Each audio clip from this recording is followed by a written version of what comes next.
Hyderabad Bicycling Club, or HBC as it is popularly known, has 1,560 members, and our membership ranges from students to managers to CEOs to industrialists.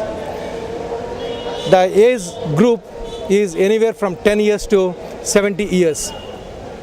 HBC is very active, and its prime objective is to promote cycling in a big way and make Hyderabad the most cycle-friendly city in India. It is to conserve nature, and it is to promote cycling as an eco-friendly alternate. HBC has recently tied up with both CII and AP Tourism Development Corporation and has taken up several prestigious rides, the first one being Vizag to Anantagiri near Araku. It is a 180-kilometer most picturesque ride which would happen on 15th and 16th of this month, and there would be about 50 participants in this most picturesque ride.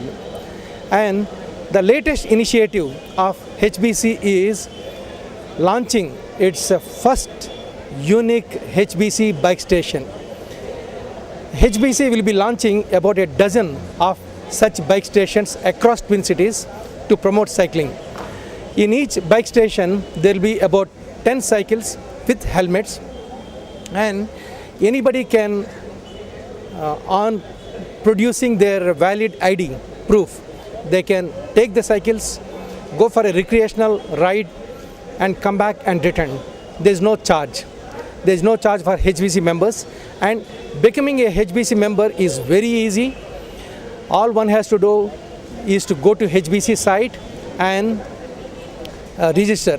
There are no costs involved, there is no charge involved. So hurry up, avail this opportunity. You don't have to look for a cycle, you don't have to look for a helmet. You can come to HBC bike station, borrow a bike, and then indulge in a very good recreation such as cycling. To contribute our might towards preservation of environment, there's a lot of environmental pollution caused primarily by vehicles using fossil fuels. So we want to promote cycling as a very environment friendly mode of transport, and we want more and more people to take to cycling. Well, we have already started it, and most of us are already doing it. What we do is we cycle in the early hours, that is say before 8, when the traffic levels are lesser. We have taken up with the government to introduce cycling lanes. As and when the government introduces, I'm sure it will give a big thrust. More and more people will be interested in taking up cycling. Well, we have 1,560 members. As I said, there are no registration fees, there are no membership fees at all. Well, we are now enlisting corporate support, and with the involvement of CII and a lot of CEOs, industrialists in this, we are confident of raising the requisite funds.